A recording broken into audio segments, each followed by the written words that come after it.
have Crackling Doom, which is a very scary card for this deck because your protection spells don't work against it. So against them, the plan is to go a little bit more wide, just have a couple of creatures that you grow a little bit. But they also have Butcher to pressure you, etc. So that naturally is really tough. Hello and welcome back. I'm Tim Willoughby here with Moraine Leibertz, and we've hit that time in the weekend where Tim loses his voice, but nonetheless the show must go on, and that show is the top 8 here at Grand Prix Stockholm. 8 players left out of a field of over 1,000 that started off here in Sweden, and we have our bracket here. We've got all of our deck lists. We've got everything that we need in order to help us navigate our way through this top 8. We have in our quarterfinals, Thiago Rodriguez is playing as Alexander Pasgard. We have Einar Baldvinsson playing Giovanni Rossi. Lucas Blowhorn has a rematch of his match against Tristan Seibold that went very, very long earlier on in the tournament. But we're going to be starting off with Matej Zatlkaj against Matteo Cirigliano. That's the match we're starting on, Jeskai versus Green Black Enchantress. Let's go down to the feature match area now.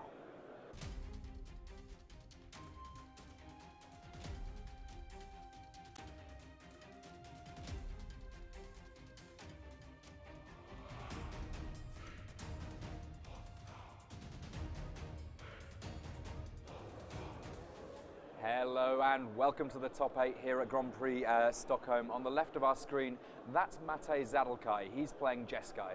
He's up against Matteo Cirigliano.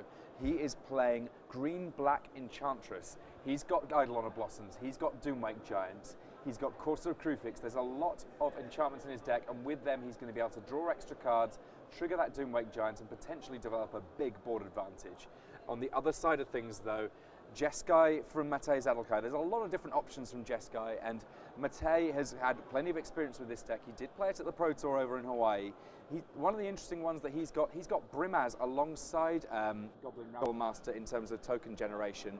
He's got 1 Dig Through Time, 1 Banishing Light. An interesting Jeskai build will be interesting to see how he hands out against Matteo Cirigliano's deck here in the quarterfinals. A very aggressive build from Matej Zatlkaj, actually. He's got the full 4 Seeker out of the way, full 4 Mantis, of course. Also got 2 Ash Cloud Phoenix, 3 Brimas, 2 Sarkhan. So he's not messing around with Dig Through Time. He does have 1 copy, but a very aggressive build. Also 1 God's Willing, which could certainly surprise some people. I'm really liking his chances in this matchup. I think his build is very good in this matchup. Yeah, 11 burn spells between 4 Lightning Strike, 4 Jeskai Charm, and 3 Stoke the Flames means that he is going to be able to get through a large amount of damage very quickly. There's also 3 Magma Jets, so actually 14 burn spells. Oh, fantastic. And he's also got God's Willing. Now, that's kind of an interesting one because it means that he can potentially stop the first removal spell that someone wants to play on one of his creatures, or force through a little bit of extra damage once the shields are up, potentially, for his opponent. One thing that he does not have is any obvious big way of dealing with a resolved Hornet Queen, and there are 3 Hornet Queens in Matteo Cirigliano's deck. So the big plan for Matej Zatlkaj may well be to try and get that damage through early and just finish things off with burn spells. The best he can do is an Arc Lightning to kill off the Hornet Queen and one of its insects, which is, if the best he can do is killing off nearly half of a Hornet Queen, then that's possibly not good enough. Yeah, he can counter it with Disdainful Stroke, and I'm guessing that's a card he will be bringing in as well. His opponent does have quite some cards. His opponent also running 2 Reaper of the Wilds, a card I like a lot in this matchup. Very hard for Matej Zatlkaj to kill it. Probably has to use at least 1 burn spell plus a token or something for it. So I think Reaper of the Wilds is Mateo's best chance in this matchup. A little public service announcement just while this game's starting from Rich. Einar Baldvinsson is from Iceland, not Israel. I think there was a little bit of a snafu with that yesterday. So just to be absolutely clear, Baldvinsson in the top 8, Icelandic player in the top 8. Not necessarily too many of those you see, but our game has now kicked off. Matteo Cirigliano, he's started with a couple of copies of Temple of Malady, so turn 2 Elvish Mystic for him. Meanwhile, Temple of Epiphany and Matej Zatlkaj, another Temple for him on turn 2. His deck not quite as replete with 1-drops as that of Matteo Cirigliano. And a Jungle Hollow for Matteo brings him already up to 21. That 1 life might actually make the difference in the end against the burn deck. Oh yes, so from Cirigliano, yes. Yeah, Matej against Matteo. So we'll Zatlkaj and Cirigliano, yeah. I think is probably going to be Let's call hardest Big Z and Matteo. Big Z and Big C. Oh no, wait, that doesn't really help us very much. So we have Sylvan Caryatid from Matteo Cirigliano, Mantis Rider getting in the first hits for Matej Zatlkaj. That the 3/4 flying flying haste vigilance creature that is just the hallmark of the Jeskai decks. And all that mana acceleration means Eidolon of Blossoms able to be played before a land, but Matteo Cirigliano looks like he might be missing a land drop here. He already missed one last turn as well. So I'm a bit surprised that he didn't go for Commune with the Gods first before playing his Sylvan Caryatid last turn. Because if he would have hit a land, he would have gotten that one and still be able to play the Sylvan Caryatid. I guess that potentially there's the allure of casting a second Eidolon of Blossoms, which is in his hand here, but in the meantime he's having to deal with a second Mantis Rider from Matej Zatlkaj on a 2-turn clock here in the air now, unless he can find something to do with those 2 3/3s. And he has to also respect the fact that Matej Zatlkaj's deck has a lot of burn. Yeah, he's going down to 6 next turn, unless he plays a Whip of Erebos this turn, but I don't think he can afford to waste his turn playing Whip of Erebos. I feel like his best guess might be to play Eidolon of Blossoms, hope to hit one of his 8 forests, and then still be able to play the Llanowar Elves. Or the Elvish Mystic, yeah. There we go. So Cirigliano just thinking things through. It looks like he might be going for a Commune with the Gods. Problem is that this... Yeah, I'm not sure about this play. It doesn't advance his board, and he's still facing off against these Mantis Riders. So 5 cards coming off the top. He's looking for an enchantment or a land. He's He seen both. He can't get a land with Commune with the Gods. Oh, I apologise, yeah. An enchantment or a creature? Yep. Yeah, there we go.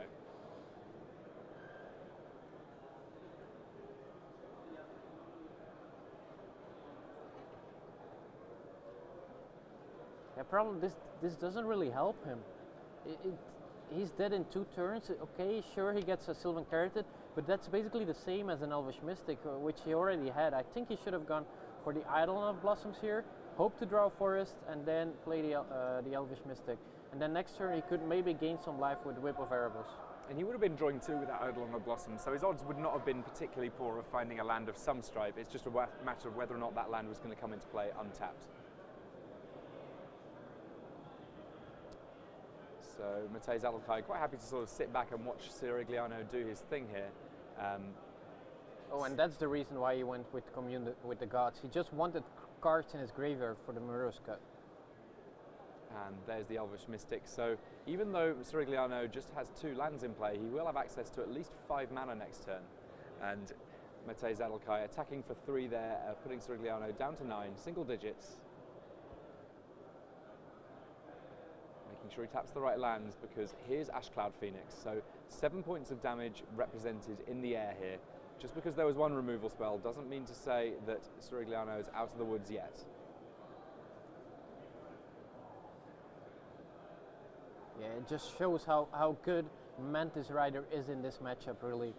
Turn 3 Mantis Rider, turn 4 Mantis Rider is basically all it took so far, and Matteo is now at 9 life, facing off 7 more in the air next turn, and there's a very good chance Matej Zatlkaj has a burn spell in his hand. Yeah, with 3 Magma Reject, 4 Lightning Strike, 4 Jeskai Charm, 3 Stoke the Flames, none of which we've seen cast yet. It's pretty much odds on that there would be some kind of burn available to Matej Zatlkaj, and I believe that he has a Jeskai Charm in hand.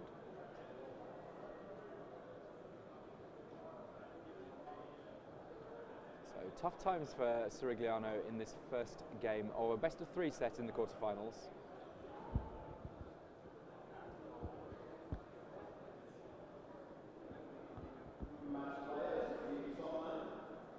And there's Whip of Erebos. So he gets to draw a card because Whip of Erebos, in addition to being a legend, in addition to being an artifact, it is an enchantment. Good old Theros with all of those enchantments going on. So he gets to draw a card. The problem is that he might have to suicide his Eidolon of Blossoms here. Just for the extra life. Yeah, just to gain 2 life. And even that 2 life is not even 2 life, because if Matej Zatlkaj blocks with Ashcloud Phoenix, he plays a land, gets to flip the Phoenix once again. It's not even 2, because that just trades for 0. So problematic situation here for the Italian.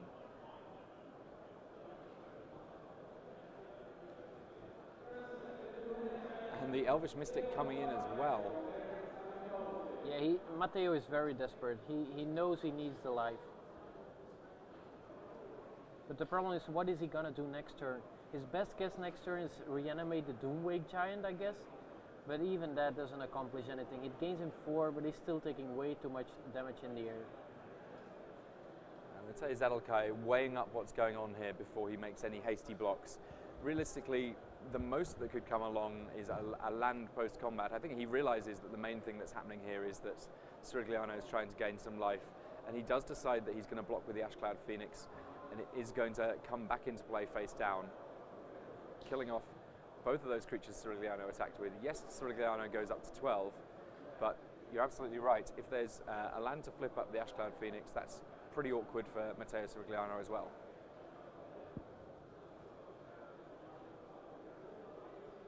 Yeah, Matteo Cirigliano isn't dead yet, but it's not looking good. Matteo is probably just gonna play his 6th land, flip his Phoenix, deal 2 damage, attack for 7. So Matteo will be at 3 after that, and that's just. Oh, he actually drew a Mantis Rider. Might not even need to flip that other flyer. 3, 6, 7, 8. Yeah, that's exactly 12. Together with the charm, puts Matteo down to 4. And let's see it.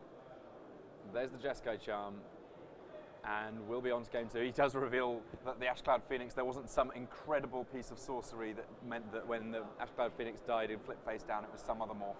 But, you know, you still have to reveal your morphs at the end of the game, and it looks like Simon Gertsen's got a few updates for us from elsewhere in the feature match area. Simon. Yes, Giovanni Rossi with his mono red deck is really on a tear, beating the teamer deck of Einar Baldvinsson in the first game. The teamer deck is really in a bad spot here. It wants to play out huge monsters, which is good, but it doesn't have the life gain potential. So Giovanni Rossi just with a very quick start, too many 1/1 creatures and bigger ones on the battlefield. So 1-0 for Rossi.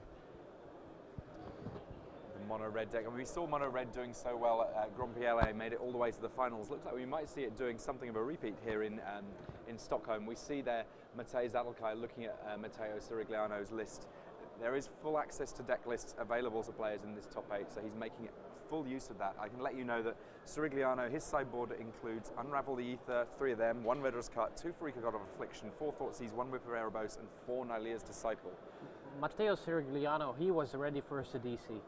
Look at his deck: 3 Unravel the Ether, 2 Pharika, 4 Thoughtseize. He was ready for that matchup, but got kind of unfortunate in the pairing as he got paired against Jeskai, probably one of his worst matchups. So on the right of our screen there, that's Christian Seibold. On the left, Lucas Bajon. This is very much a match that's likely to go long, and actually it works out that both of them currently above 20 in terms of their life totals. So strap in. This one could take some time. This is the reason that we've not started with this match, because we think there's a very real chance that we're going to be able to show you plenty more of it after the Jeskai match is completely done and dusted. There's a Whip of Erebos in play now for Christian Seibold. There's a Whip of Erebos on the top of Lucas Bajon's deck. Both of these players are going to be able to gain a large amount of life in due course, and I don't think there's going to be anything that either player does that's particularly going to close out this game quickly. Speaking to Martin User before the top 8 started, he said that he felt very confident in Lucas Bajon's matchup against these CDC whip decks, that he's kind of got inevitability because he's simply got more card drawing and many of the same big threats that the CDC whip decks have. He's got that Hornet Queen, he's got the Whip of Erebos, so they're busy decking themselves effectively and he's busy just killing them. Yeah, the biggest problem is that his opponent, well, it's not even a problem, it's a good thing that Christian Seibold, he doesn't have Doomwake Giant. That's just the key in this matchup, where you're counting on your 1/1 insects to kill. Christian Seibold doesn't have Doomwake Giant, and that's just very problematic. Lucas Bajon's got at least 2 copies main deck and a 3rd and a 4th copy in the sideboard. So that's the main reason why I think it's a pretty good matchup for Lucas Bajon. But yeah, I mean, the life totals here, you can't see them on the screen, but suffice to say, they're going up rather than down really here. So as the board gets busier, right now I'd have to favour Lucas Bajon simply because of all those insects he has in play. In the long run though, Lucas Bajon with a whole variety of cards that are a big problem for Christian Seibold, even though Seibold now has a Hornet Queen of his own, with a Whip of Erebos available to Lucas Bleuhorn and Doomwake Giant in his graveyard, those 1/1 tokens won't necessarily stay around for too long. And a Satyr Wayfinder waiting on the top of Lucas Bleuhorn's deck, so he might be able to find another Doomwake Giant for the graveyard, which means the 1/1 insect token is just gonna keep on dying, and that's just a problem for Christian Seibold in this matchup. Looks like Bleuhorn choosing to shuffle away that Satyr Wayfinder though, simply to find a land. It may well be that he gets something even better. A nice interaction between Courser of Krufix and fetch lands is that if you don't like the look of what you're about to draw, you have some control over that. It's almost like having extra scry lands in your deck. And he sees a scry land on top there in the form of Temple of Malady, draws that for the turn, and lo and behold, after all that work, there's a Satyr Wayfinder. Fantastic. So Temple letting him scry away that Satyr Wayfinder. One way or another, Lucas Bleuhorn doing everything he can to not draw a Wayfinder, because one of the ways that this match can end up going is down to decking. With so much life gain going on, so much difficulty in generating long-term board advantage, sometimes the right way of trying to win is simply to say, well, let's see who can outlast the other one in a very tangible sense for a graveyard, sorry, a deck rather than life total.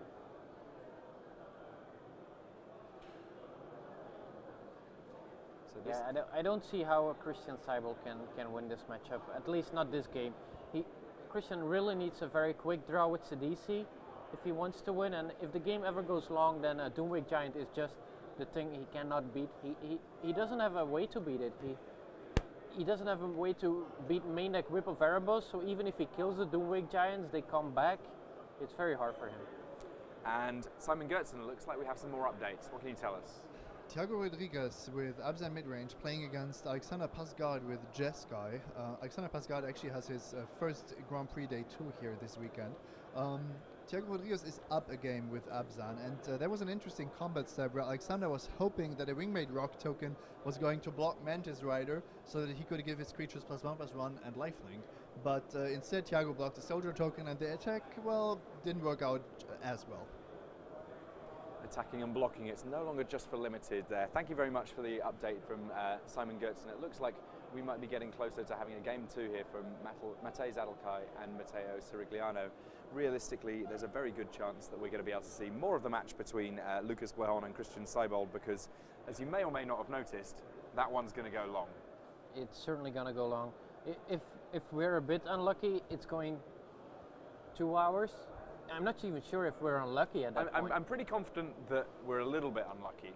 I mean, you, the viewer, is very lucky because you seem to get a lot more magic that way.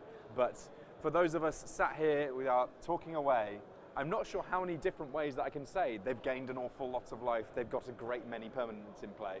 I'll start working on synonyms for that while we're watching the Zatlkaj Cirigliano match. I think the biggest problem I have with that match is that restaurants close at 9 outside the building. So we gotta hurry. If we want to eat tonight, we need this to finish before 9. Well, maybe if the winner wins the whole tournament, they might want to take us out for dinner and they can find somewhere slightly further afield. But we'll worry about that a little bit later, because it looks like Matej Zatlkaj and Matteo Cirigliano are getting close to be able to present their decks to go on to their game 2. And I think that if anyone, the person who might be waiting around the longest in this top 8 is potentially Giovanni Rossi. He's got 18 mountains in his very aggressive mono-red deck, and it wouldn't surprise me at all. He's already a game up. If he finished off his quarterfinals comparatively quickly and then find that he's got to wait for, well, goodness knows how long for the winner of Lucas Bleuhorn and Christian Seibold. But he's probably looking at a good matchup on next round. He seems to be very well positioned against the Sidisi deck. The green-black Enchantress deck does have Doomwake Giant, which gets rid of his complete deck. Like, all of his creatures are 1/1 except for the Monastery Swift Spear. But it's also 5 mana, and that's quite a lot to reach against a mono-red deck. Yeah, I guess the trick for mono-red will simply be to get the damage in early and often. Yep. So it looks like one of the sleeves there on Matej Zatlkaj's deck's just taken a little bit of damage. He's just going to replace that with another one. Matej must be feeling really good after that first game. He didn't do that much. He had just the 2 Mantis Riders, but he knows there's not a lot of cards that handle the creatures coming off the green-black Enchantress deck. There's main deck 3 Murderous Cut and a 1 in the sideboard, but apart from that, actually, there's not much. I think Matteo Cirigliano might sideboard Nylea's Disciple, but I'm not even sure about that. I mean, I think that the life gain has to be pretty decent against a deck like Jeskai, so we'll see soon enough, but it looks like the players are drawing their opening hands. Cirigliano here in closest to us, it looks like he's got quite a lot of spells there, not enough lands. He's sending his back. How does Matej Zatlkaj feel about his? A little shake of the head there. No, he already said keep.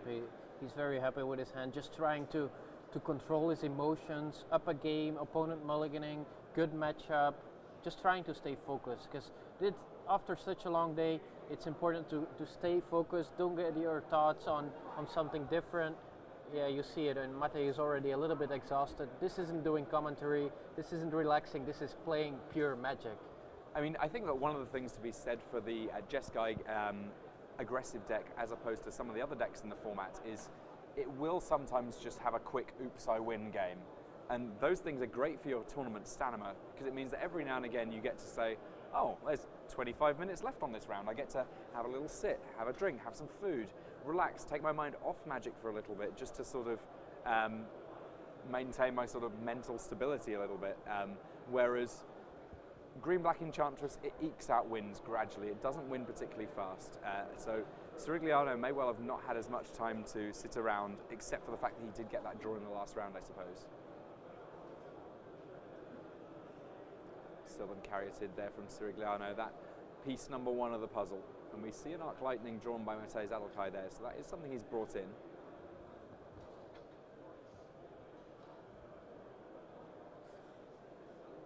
And Flooded Strand, it can either find an island or a plains. Some of these fetch lands better than others, but yeah, being able to fetch 2 of his 3 colours, pretty decent, and alongside that Mystic Monastery, basically a large proportion of Matej Zatlkaj's deck is going to be able to be cast very, very soon indeed.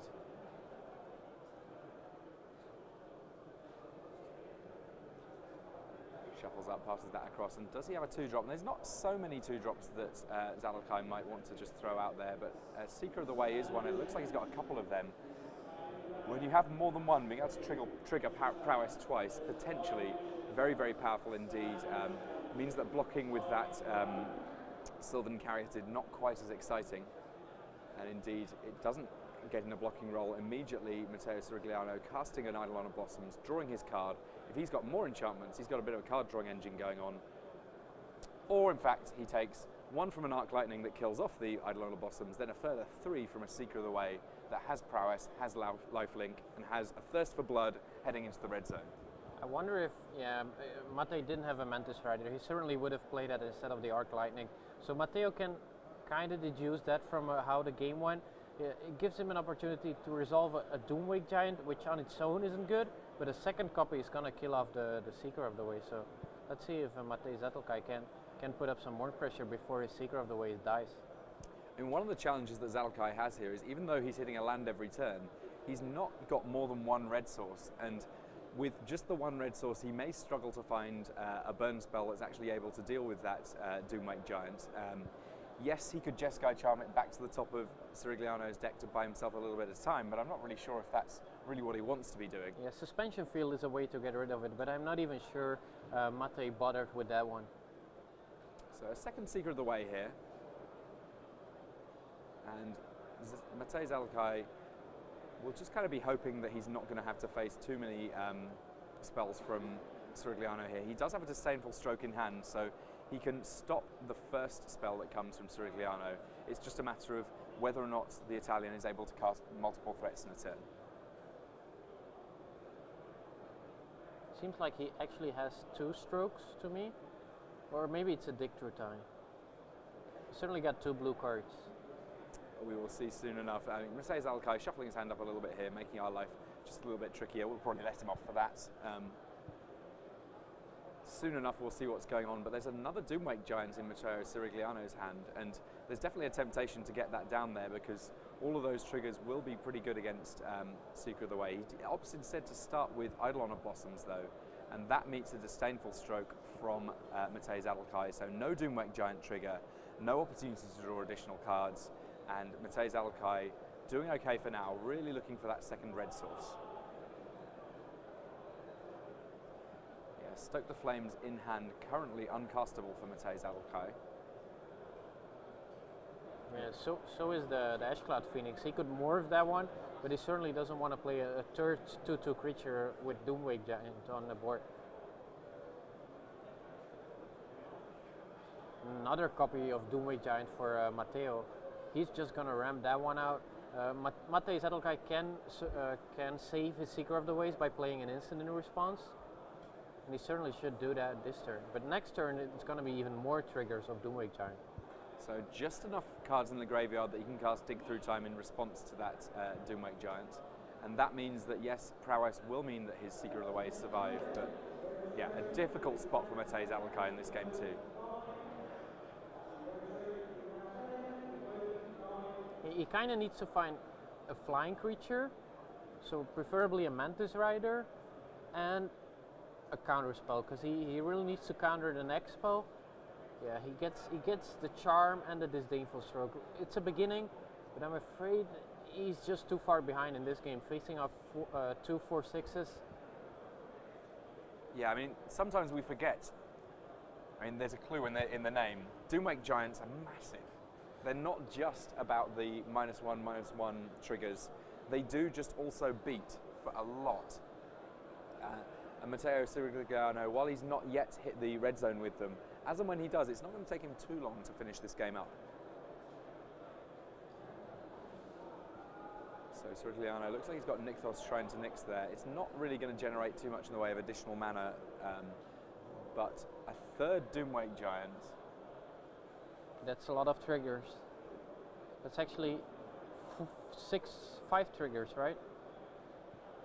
Yes, it would be, but for the fact that there is a Disdainful Stroke to stop it.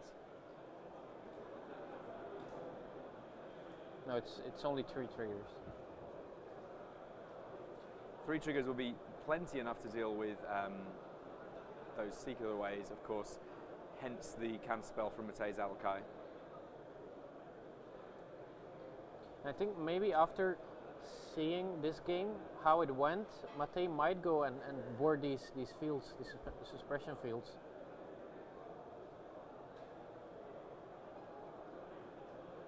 Yeah, it's a tricky one because he wants to maintain the aggression. One of the big plans for his deck, I think, in this matchup is to try and get early damage in. He's not really been able to achieve that this game at all. Yeah, there's also Courser of Krufix, which you can also get.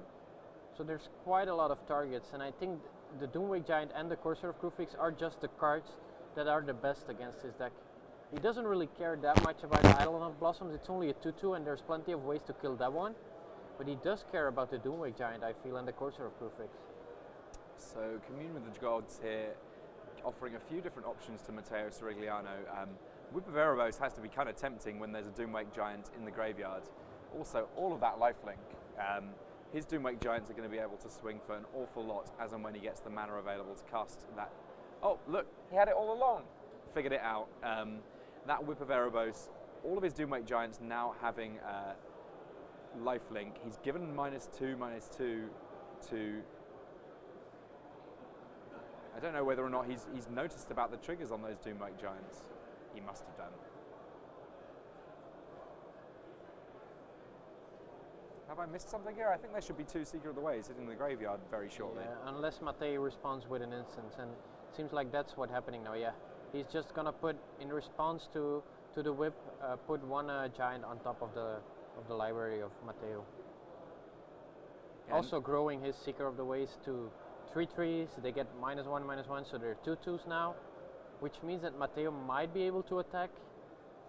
But I don't think it's worth the trouble, because Matej Zatlkaj will just attack back and deal even more damage if he plays some instants.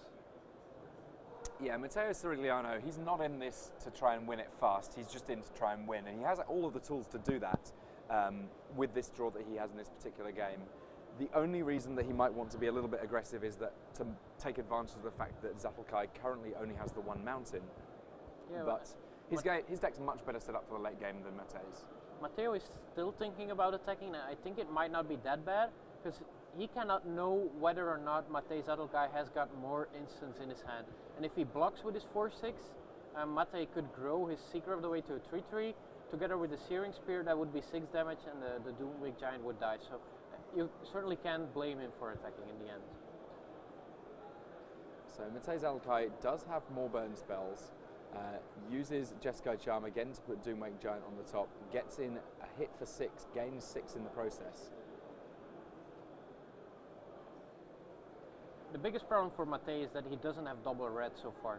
If he would have been able to play more than one burn spell a turn, this could have set him a little bit further ahead.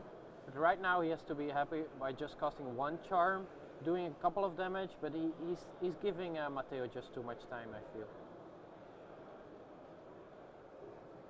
So Matteo, unsurprisingly, drawing a Doomwake Giant. I believe he'll be doing the same again next turn. The first one resolves just fine. It's going to chill out there. The Enter Battlefield trigger not really doing a whole lot. And a Magma Jet on upkeep here from Matej Zatlkaj, hoping to ensure that he gets to a good draw here.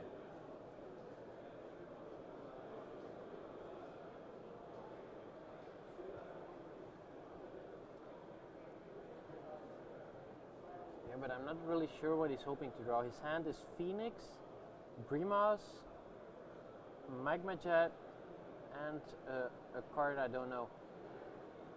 He's targeting the Doomwig Giant, which makes that one more instant would grow his Seeker of the Waste to 4/4, and that would kill the Doomwig Giant. But he really needs the red source, and maybe he could bluff the God's Willing here. Yeah, I mean, there's every reason to think that he might have God's Willing. He could potentially have 2 after sideboarding. A little update from one of the other games. Christian Seibold currently a game up against Lucas Blahon. So game 1 did not fit our prediction of lasting forever and a day, though it should be noted that everyone else was already in game 2. Christian Seibold won that game? Apparently. Wow, that's... Oh, I'm very, very sorry. Somehow or other, I heard that wrong in the updates. It was Lucas Blahon that won game 1. You get the information, and I have to tell you, you're wrong. It just said from the way the game started that Lucas Blahon was winning it. But it looks like Matteo Cirigliano has won that game, so they're going to a game 3 there. We're going to get a chance to jump across and see exactly where things are going. I'm guessing that there's going to be a bit more sideboarding and shuffling going on for Blahon and Seibold, even though they're effectively a game behind the pace. All 4 tables are shuffling. Yeah, it's busy in our feature match area, but not necessarily busy in a way that means that we can show you a whole amount of magic. But Matej Zatlkaj looking at his sideboard here as Simon Gertzen comes across with some full details for us.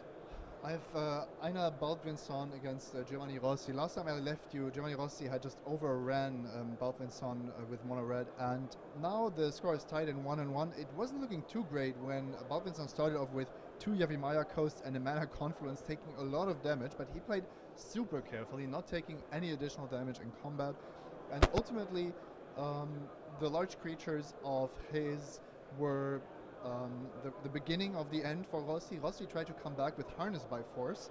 That's basically threatened with Strive plus Trample, but Baldvinsson had 2 key Stubborn Denials. The first one countering a Strived Harness by Force, the second one countering a lethal Stoke the Flames, while himself attacking for lethal. None too shabby there. Counter magic. It's not just for the blue-black control decks anymore. And we see here that in game 2 between Christian Seibold and Lucas Blahon, Christian Seibold quick to get a Satyr Wayfinder in play, finds him a land, puts a few cards into his graveyard. Exactly what he wants to be doing, but according to Martin User at least, this is a bit of a tough match for Seibold. He may well find that second verse, same as the first, that he's not able to win fast, and in the slow game, Lucas Blahon's deck is just a little bit more powerful. Yeah, and the Satyr Wayfinder is not a way to start off the game fast. He's trying to bluff attack into the Sylvan Caryatid, but I think Lucas Blahon just gonna block. The only thing that could go wrong is Drown in Sorrow, but I think Lucas Bohon just doesn't care about losing the Caryatid if that means Christian has to skip his turn 3. Yeah, I mean, Adrenaline Sorrow is something that could potentially do a lot more work later in the game. Thoughtseize here coming from Christian Seibold means he gets to get an idea of what Lucas Bohon is working with. Sees Brain Maggot, Farika, God of Affliction, 2 copies of Satyr Wayfinder, Sylvan Caryatid, and that a Temple of Malady up top there. What do you think's the take here? I think Farika is the best card in that hand, and he doesn't really care about Satyr Wayfinder. He could care about Brain Maggot depending on his own hands. So I think it's between Brain Maggot and Farika, kind of depending on what Christian is holding. Looks like he's gone for Farika. And Farika is certainly a little bit of a problem for all of these decks in the top 8, really, if we're honest, but certainly for Seibold's Sidisi Whip deck. An unending stream of 1/1 Death Touch creatures that sometimes trigger your Doomwake Giants, sometimes draw you extra cards with Eidolon of Blossoms, is just too good to leave lying around. Satyr Wayfinder here for Lucas Bohon, finding him a 3rd land on turn 3, putting Hornet Queen in the graveyard.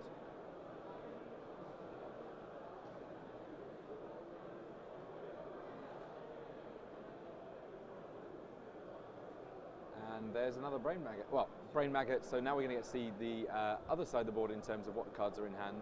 Lucas Bohon has a bit of paper ready. He sees Murderous Cut, Sagu Mauler, Hornet Queens on both ends of that split. So 2 Hornet Queens, Sagu Mauler, Corso Crucifix, and Murderous Cut. This hand is not very good. Only 3 lands for Christian Seibold, and all of these expensive spells. He really needs to start drawing lands, and he could get there with the Corso of Crucifix, but it's not even said that once you get into the lock of Corso of Crucifix yourself, yeah, it goes underneath the Brain Maggot. Now he has to kill the Brain Maggot with the Murderous Cut, using one of his best spells right away. Yeah, he really needs lands on top of his deck as soon. It looks like the players just about ready to start their game 3, the deciding game here between Matej Zatlkaj and Matteo Cirigliano. Mystic Monastery from Matej Zatlkaj, that a good fixer, and a pretty good accelerator from Matteo Cirigliano in Elvish Mystic. Seeker of the Way there again from Matej Zatlkaj on turn 2. Hopefully he'll be able to leverage it into something a little bit more than he was able to in game 3 versus game 2. Cirigliano, with that Elvish Mystic, means he is able to cast Corso Crucifix on turn 2, a turn early, and reveals a Whip of Erebos, which potentially is, I mean, it's one of the cards that's been suggested to just be a bit of a death knell for Jeskai. Very difficult for the burn decks to outrace all of that lifelink, and Matej Zatlkaj's deck functionally kind of is a burn deck, right? Yeah, it's got, like, the creatures are basically burn as well. Especially Mantis Rider is like the creature that deals 3 and then probably dies in most matchups. But yeah, in this matchup, it seems like he just wants to get rid of the Elvish Mystic so he can attack with the Seeker of the Way. He probably dealt 2 damage to the Corsair of Crucifix, so it couldn't block. It was actually 1/1 and 1, because with the prowess, yeah, you're able to say, I only need 1 extra point of damage to kill off your Corsair. So he was able to get 1 damage on to kill the Mystic, 1 to Matteo, and just enough to dissuade for that Corsair Crucifix from blocking. Nice play.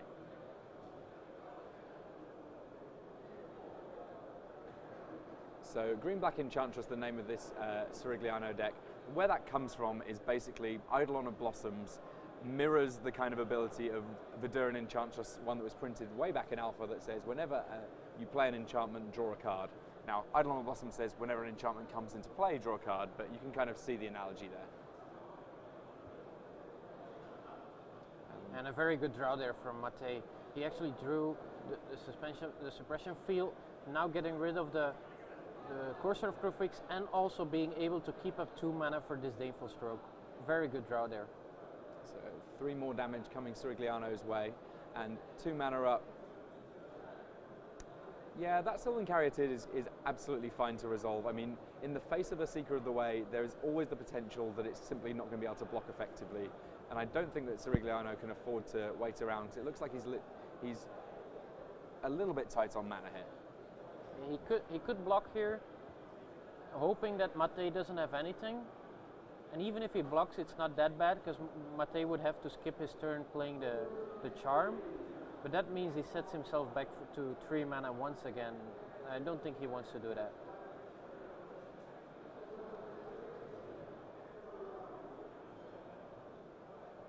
And so Cirigliano having a little bit of a think here.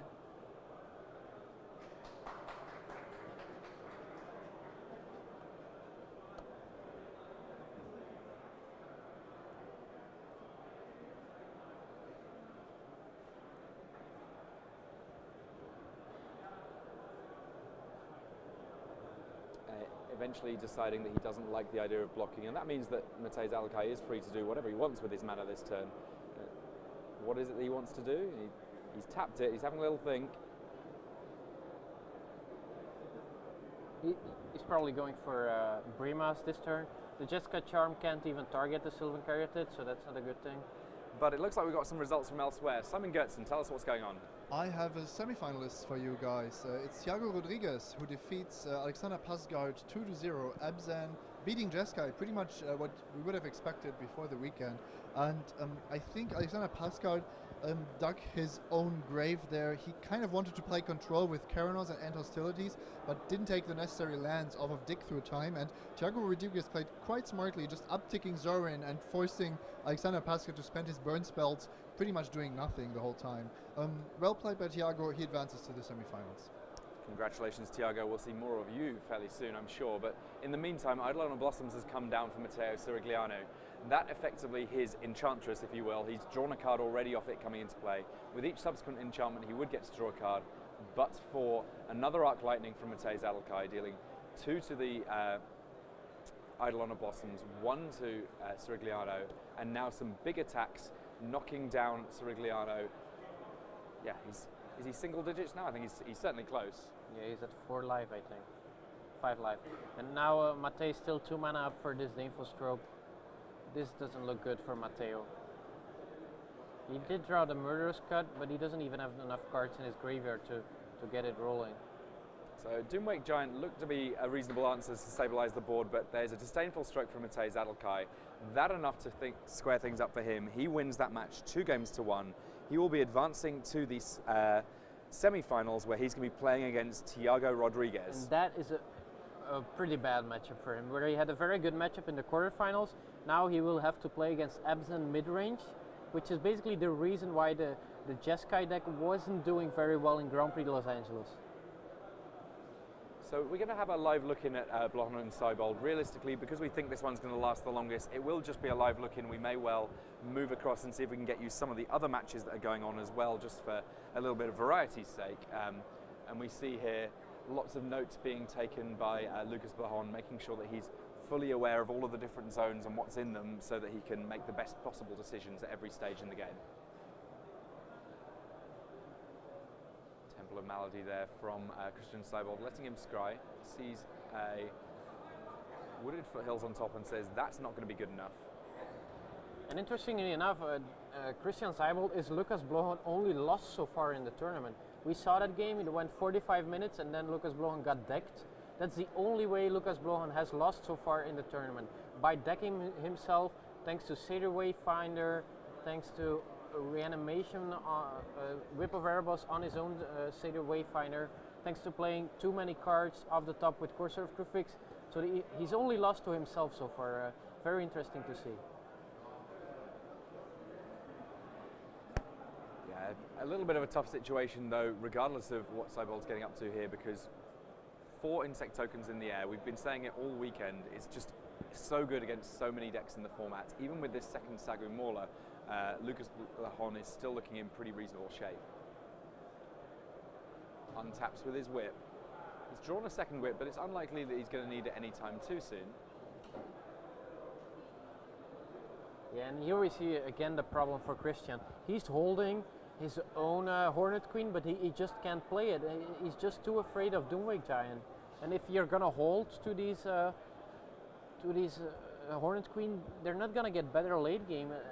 There's still a threat of Doomwake Giant, and there we see one with Whip of Erebos ready to reanimate it. Yeah, this is not looking good for Christian. So we're going to jump right into a comparatively late point in Balvinson against Rossi. 6 life for Team Aggro, 4 for Mono Red. This one is likely to be over in the matter of a draw step or two. Both of these decks running plenty of burn, and it's just a matter of who can find it in order to finish these things off. Giovanni Rossi on Mono Red, he's got just 18 mountains in his deck. What's the extra space being taken up within his deck? More burn spells. Meanwhile, Einar Balvinson, he's on Team Aggro. He's got some burn of his own. You already see a Kratos Claws, Arc Lightning, Lightning Strike in his graveyard. He can very happily deal plenty of damage. Just double checking these life totals here. But 6 to 4 is what Balvinson has on his life total sheet, we can see. I would be surprised if there's too much difference, because both these players have every reason to be paying lots and lots of attention to each other's life totals. This a straight up race.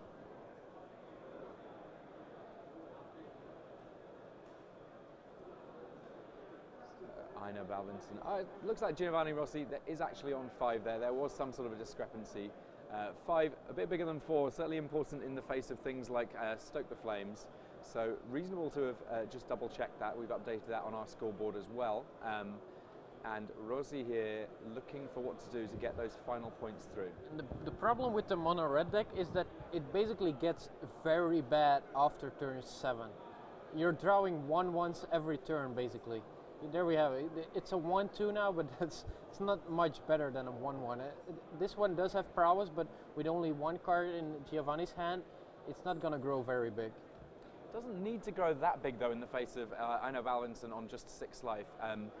I think that there's definitely an attraction to attacking with most of the team here, assuming that he's got any kind of a spell to do something with left in his hand. I'm also wondering why Einar didn't attack with his Knuckle Blade. If Giovanni's at 5 life, he basically has to chum block with his Rebel Master, and that would have gotten the Rebel Master off the board. I'm a bit surprised that Einar didn't attack there. Both of these players maybe running a little bit scared of the potential from each other's decks, and that breeding a little bit of inaction on both sides. But Giovanni Rossi here, he has to attack with those 2 Goblin tokens. That's the easy bit. The tricky bit will be what else is getting into the red zone.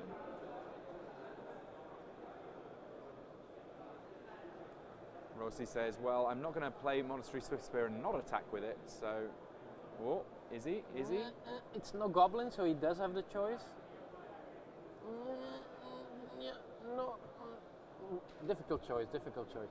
Maybe he could even attack with everything. No, he goes just for the 2 Goblins. And one of the Goblins gets blocked. I think it's correct, because he kind of wants an extra blocker in case Einar draws one of his burn spells. So it's 5/5. I mean, depending on which burn spell Einar draws, Einar does have Kratos Claws in his deck, so he does have the potential to just say, oops, you're dead. Also, he has counter spells in his deck, so there's a lot more variation in what Einar Balvinson can draw. Giovanni Rossi, though, if you had to bet on which deck was going to draw the more aggressive card, Mono Red is a pretty safe choice. Yeah, and I think Einar is digging his own grave there, especially last turn, where the board was just a Rebel Master as a blocker. If he would have attacked there, I think he could have won this game, but now he just has to sit back and take 1 damage every turn, hoping that he draws enough burn spells as soon as possible. And this time around with 2 cards in hand, it looks like Giovanni Rossi attacking with slightly more. The Monastery Swift Spear joining those 2 Goblin tokens in the red zone.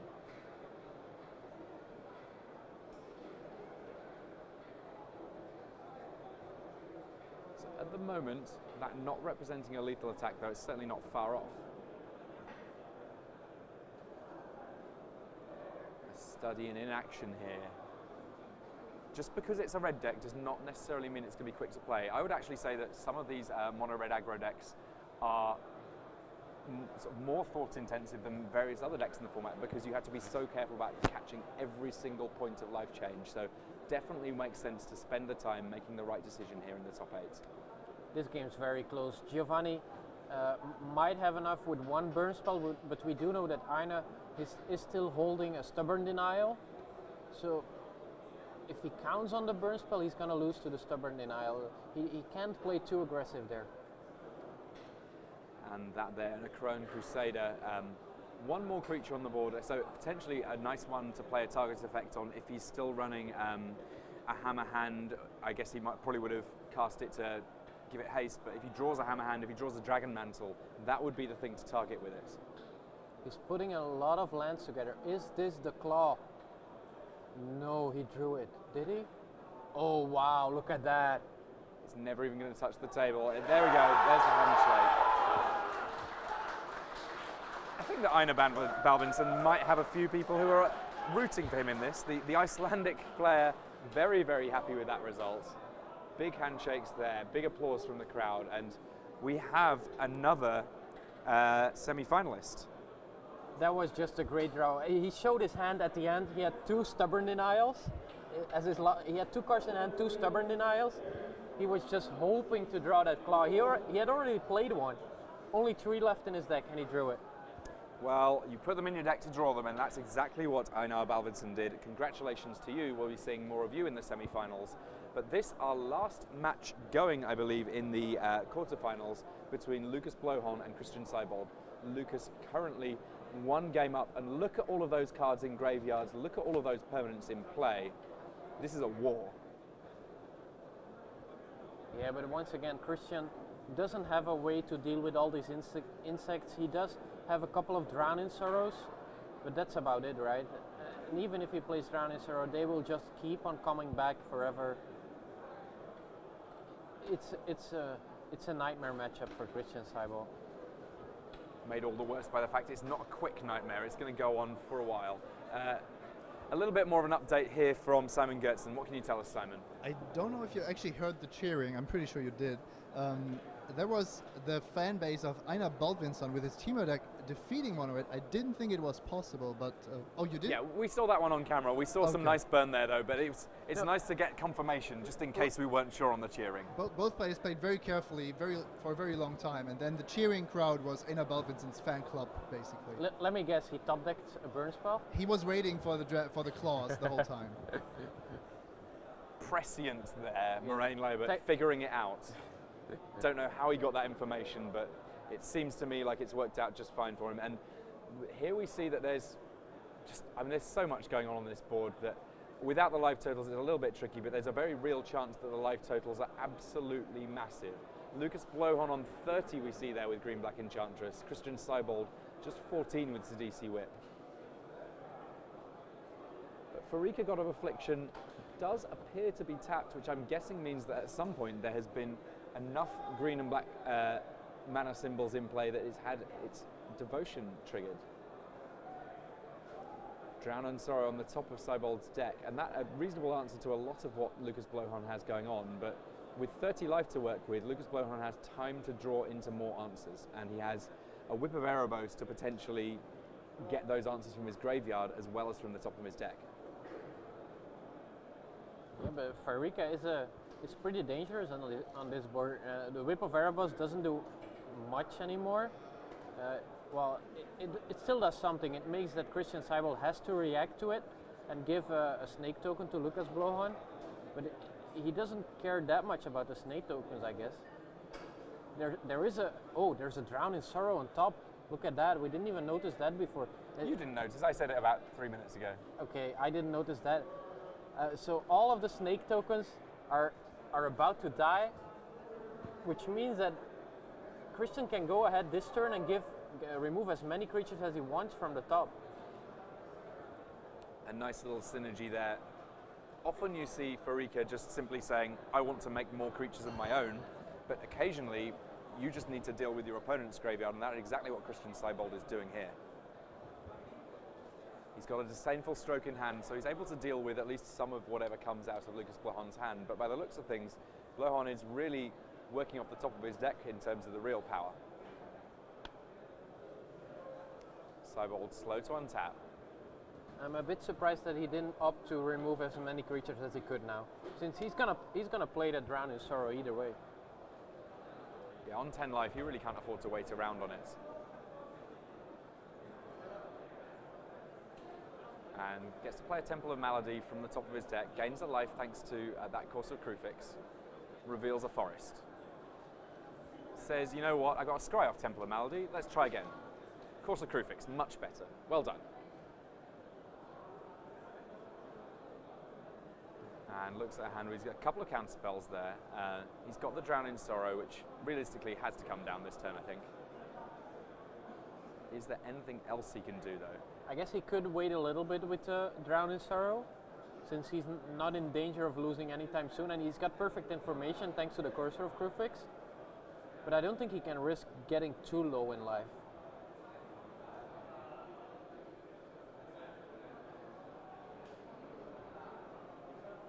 Here we go, 2 Swamps being tapped. 1 other mana coming from a Lanois Waste. The reprint in M15, originally printed in Apocalypse, the Painlands, the enemy-coloured Painlands. It becoming completely obvious why they went for the enemy-coloured ones rather than the allied-coloured ones with the release of Khan Zatlkaj. Those enemy-coloured Painlands fitting into 2 shards, 2 wedges, sorry, rather than just the one. And lots of tokens go bye-bye. They don't go to the graveyard, or if they do, they only go very briefly before being removed from the game.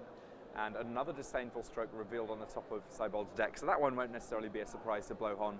Realistically, there's a very real chance none of them have been that big a surprise. I'm guessing that Corsa Krufix has been around for a little bit of time here in this game too. Now these Sagu Maulers currently are 4/4 tramplers.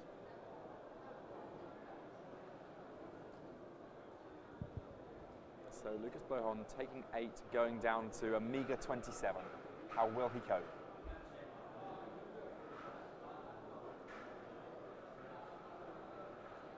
Eidolon of Blossoms on the top of Lucas Blowhon's deck. If you're trying to live off the top of your deck, drawing an awful lot more cards is a good way of going about it. So that Eidolon of Blossoms looking a pretty good one for next turn.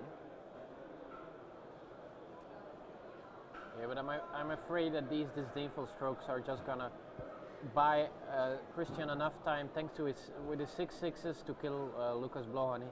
Lucas probably knows about at least one of these 2 Disdainful Strokes, and I'm guessing he also knows about the second. So an activation of Whip of Erebos here rather than casting anything from hand, because that's not something that's going to get countered by Disdainful Stroke, even though 4 mana is being paid for it. He's not casting any spells here, he's using an activated ability.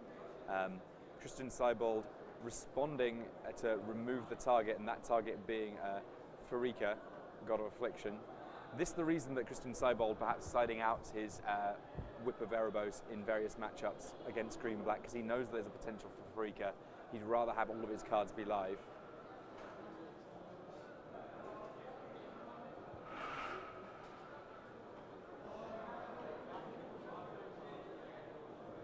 And Christian Seibold here saying, I might make a few tokens of my own, you know. I like the way that these snakes are stacking up.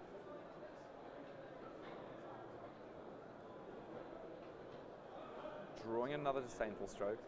There is a Hornet Queen in hand and another Drown in Sorrow, so the play that you were talking about potentially kind of emptying out Lucas Blowhon's graveyard, still open to Christian Seibold.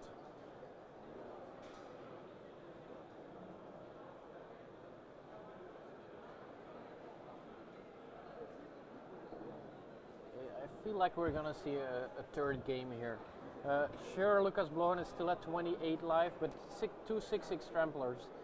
As long as he can get rid of all the snakes from Lucas Blowhon, they will stick around, they will do quite a lot of damage, and Lucas will have to do a lot of work if he wants to get past these 3 Disdainful Strokes. Yeah, Christian Seibold, a patient player, attacking with his 2 1/1 Death Touch snakes. He kind of knows that with that Drown in Sorrow on top of his deck, Lucas Blowhon is not exactly going to be too excited about blocking. At some point, he might get Lucas Blowhon down below 20. That'd be novel.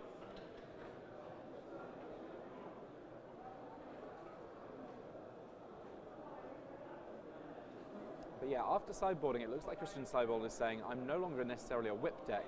I might be a Farika deck. No, we've said it. He cybered out all of his Whip of Erebos and all of his own Hornet Queens. He just goes for the Drown in Sorrow plan. Well, he does have Hornet Queen in his hand at the moment, so it looks like there's not Oh, yeah. quite the same sideboarding going on in this exact game, but a Hornet Queen also on top here for Lucas Blowhon. How do you actually play this Hornet Queen in the face of knowing there's a Drown in Sorrow on the other side of things?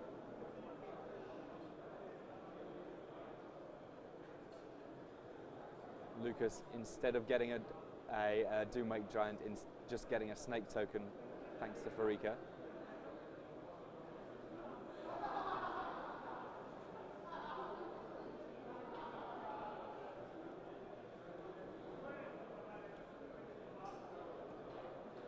I think Christian should just remove all of the creatures from Lucas end of turn.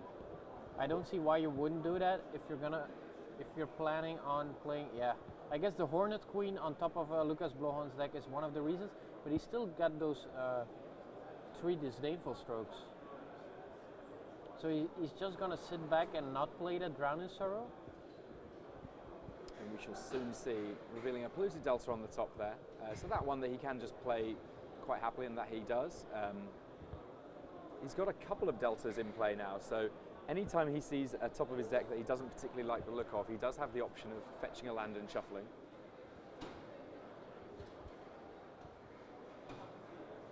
One thing that we don't have a very clear idea on is exactly how many cards are left in each player's deck. If it's going to come to decking, it's going to take a bit of time, but we already know that there is the potential for it to go a long game in this matchup. So a few attacks here. Now that Farika has enough devotion, she is able to attack. She's not worried about those snakes because she's indestructible. Death Touch not particularly effective on gods. No, Indestructible doesn't do anything against. Death Touch doesn't do anything against indestructible creatures. It does chump, but that's about it. You still lose your snake for nothing. So Christian Seibold sitting back.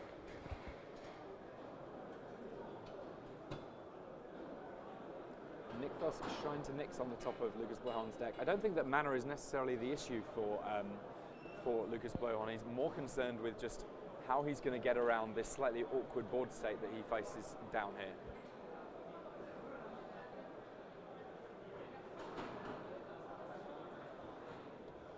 Another Course of Crucifix on the top of his deck. I mean, Lucas Blowhorn, I guess, is on 25. If he's dying, he's not necessarily dying super fast. Yeah, but he needs to find a Doomwake Giant as soon as possible and get rid of both of these Disdainful Strokes. Well, Eidolon of Blossoms is going to draw him into more enchantments, and when you've got lots of enchantments, that's kind of when Nykthos comes into its own, because all that mana can be used to chain together enchantment after enchantment after enchantment, drawing lots of cards. Yeah, I think he might have found the perfect timing. Christian Seibold only has 4 mana left, so if this could be a big turn for Lucas Blowhorn, he might find himself some way to draw enough cards and force Christian Seibold to use that Drown in Sorrow. I mean, Course of Crucifix here is not going to get countered by Disdainful Stroke, so that to me seems an interesting one to start with, just to draw an extra card. Or he could play the second copy of Eidolon of Blossoms first.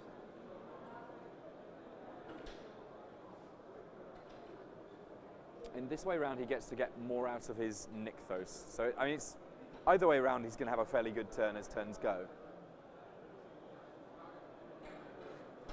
So, he is going with that second Eidolon.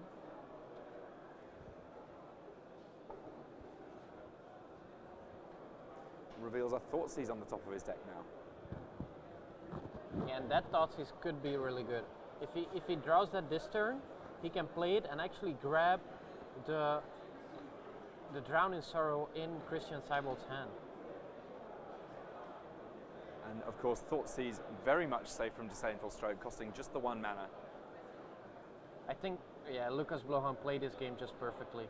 He waited so long on his double Eidolon of Blossoms, waiting for Christian Seibold to just tap out or at least tap down to only 4 mana, and now he found himself a Thoughtseize to get rid of that Drown in Sorrow, keeping himself these 2 Eidolon of Blossoms.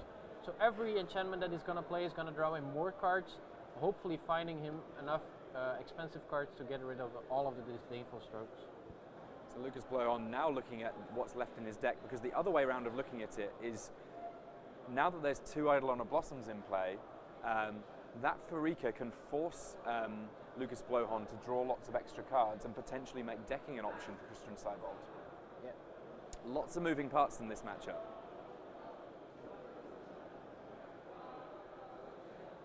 Now, it's worth noting, of course, that in this top 8, there's not a clock on the match. The way that this match is going to go is not going to come down to time.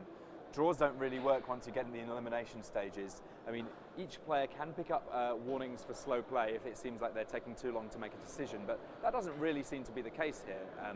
It's just a matter of making sure that we get to a conclusion in the match.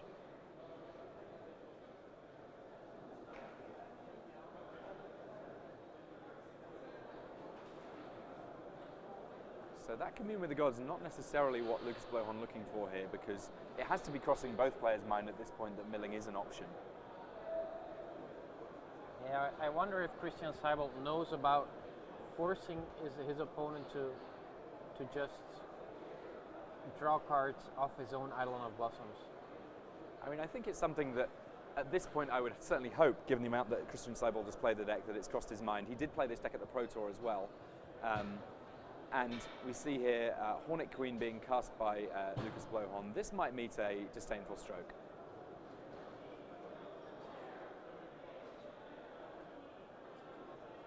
No, it looks like not. And this is interesting because now that the Hornet Queen has resolved, much more likely that we're going to see Drown in Sorrow from Christian Seibel simply to stay alive. And that, of course, will kill those Eidolon of Blossoms, meaning that it's harder to make Lucas draw more cards. Wow, Christian Seibel didn't use his Farika. There's only 12 cards left in Lucas Blauhorn's deck. I'm not getting why Christian Seibel isn't forcing Lucas to draw cards. I don't get it. He could have he could remove all of these 5 creatures, let Lucas Blauhorn draw 10 cards, and then swipe the whole board with the Drown in Sorrow. It certainly seems like a powerful play to me. I mean, it may well be that he's got enough mana to do a lot of that this turn.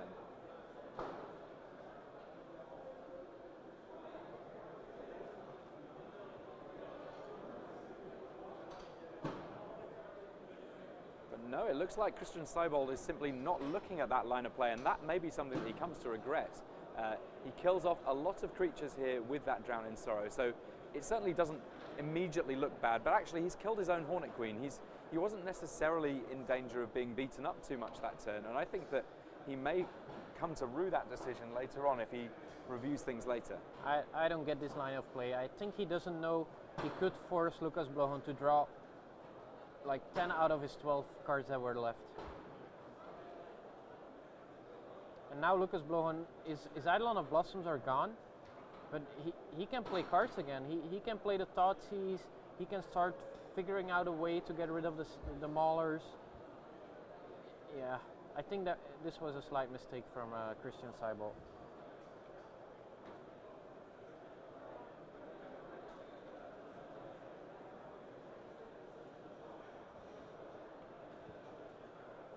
So Seibel here looking on as Lucas Blauhorn. Yes, he's not able to get too much done with the whip, but he's still got a relatively big board presence. Both players now under 20 life though. That's something of a turn up for the books in this matchup.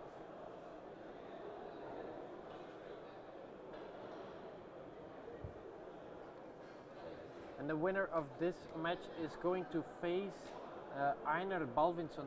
He's on Timur. He is, so yes. That's going to be a completely different matchup. This Absolutely. matchup is going to take quite some time, but against Timur, both these decks won't have much time, and they will have to act as fast as possible.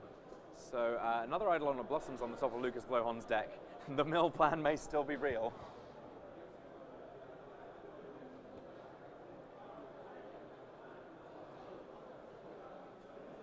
So a Hero's Downfall drawn there by Christian Seibel, revealing another Drown in Sorrow. In some respects, these Drown in Sorrows, it's possible, it may actually be that drawing them is counterproductive to a way that that Christian Seibel could win. Yeah, it looks like we're watching a loop. It's like, yeah, Drown in Sorrow on top. 3 turns later, yep, Drown in Sorrow on top.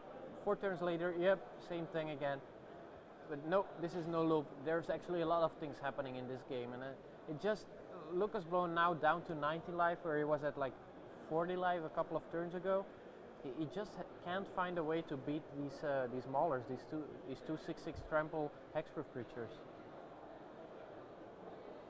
And Christian Seibold very carefully figuring out all of his mana here. And it's funny, it seems like Christian Seibold is once again going for the Hornet Queen when there is a Drowning Sorrow on top. Basically just what happened 3 turns ago. I believe that there is an Urborg Tomb of Yawgmoth in play, hence the ability to tap those polluted deltas for mana without having to fetch any lands up. So, Hornet Queen incoming. Commune with the Gods, not a great draw for Lucas Blohan, who now carefully counts his deck. Looks like there's about 8 cards there, 9 cards.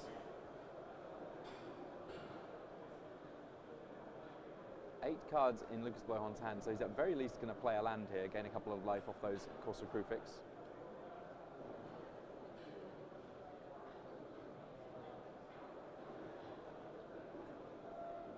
And Lucas Blohan scoops them up. He realises he's just not got enough ways left in his deck to win the game. So Christian Seibold doesn't need to go with the milling plan, doesn't need to offer his opponent more cards in order to be able to potentially find a way out.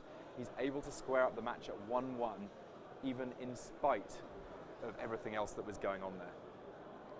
Yeah, and I think Lucas Blohan will have to reconsider his sideboarding. I'm not 100% sure what he can do about the plan, but I feel like he must have figured out that Christian Seibold is just not playing any Whip of Erebos after sideboard. Maybe he just wants to sideboard differently. Okay, so each player here looking at those lists. I mean, this is one of the luxuries that you get in a top 8 match. You get a full set of information in terms of what the other players are playing, and I'm going to just quickly tell you what is in the sideboard for each of Lucas Blohan and Christian Seibold. So Lucas Blohan, his sideboard starts off at 4 Thoughtseize, 4 Arbor Colossus, 2 Doomwake Giant, 2 Heroes Downfall, 1 Dark Betrayal, 1 Pharika God of Affliction, and 1 Nissa Worldwaker. We've already seen a number of those sideboard cards in play for Christian Seibold, so clearly we know that he's using Thoughtseize, we know that he's using Pharika not in his main deck whatsoever, but there's more Doomwake Giants in, sorry, that was Lucas Blohan's sideboard. Christian Seibold in his sideboard has 2 Thoughtseize, 3 Disdainful Stroke, 2 Negate, 1 Sagu Mauler, 1 Soul of Innistrad, 3 Drowning Sorrow, 1 Pharika God of Affliction, Sultai Charm, and a Bile Blight. So lots of options available to both of them. They're both fully considering the sort of how to articulate this match going forward. All right, everyone. Here's Simon Gertzen, and I'm ready to take over here. This is such an intense quarterfinals game that we're going to swap out commentators. And for the 3rd game, I have the pleasure to sit next to Rich Hagen. So we'll be bringing you this, the full culmination of this quarterfinal.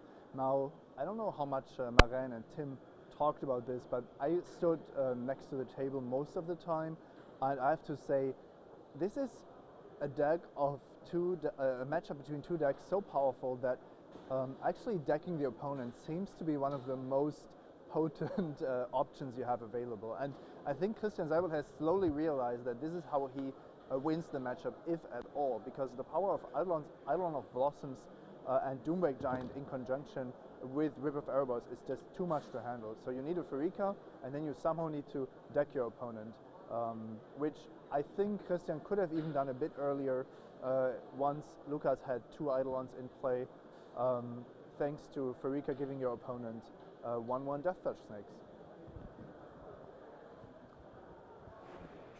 Hello Simon, how are you? Well, I'm fine. How are you, Rich? I'm good.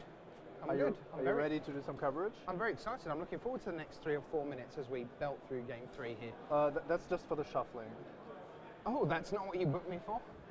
I said pop in for game 3, it'll be super fast. Yeah, didn't they tell you that this is one of the most grindy matchups of the weekend?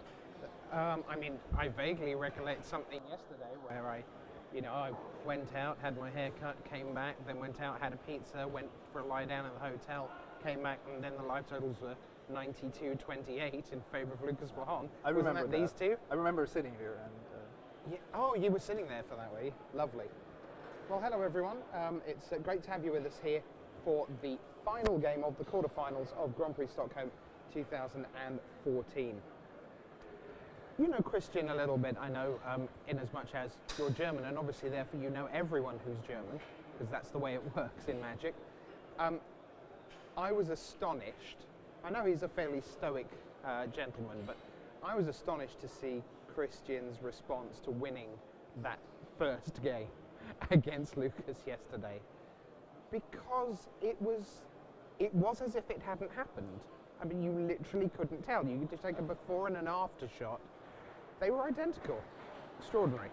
He's just super calm, but also I think after that game, like if you spend 45 minutes playing a single game, you're also just very exhausted. Sure, but you would have thought then, even if he wasn't happy, you would at least have expected some sense of, or phew, or just need a bathroom break. But no, it's just like, right, I've won.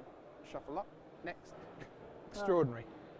It's not over till the match is over, I guess. Yeah, absolutely. So I've been talking to Tobias Henke from Text Coverage, and we were discussing if there's actually a way for the CDZ whip deck to win this matchup, and we both agree that it's that the matchup is heavily favoring the Green-Black Enchantress deck due to the late game offered by Eidolon of Blossoms and Doomwake Giant. But I think Christian needs to attack his opponent's library, as weird as that sounds, in a creature-dominated standard format. This is the way to win this matchup. Well, that's ultimately what won him that ridiculous game yesterday, as we know. In a sense, it also won him this game because he kind of outvalued his opponent, or made sure that his opponent would never get the value he needed. He also brings in all the Drown-In Sorrows to make sure that he isn't just losing to somebody having more Hornet Queens than the other person.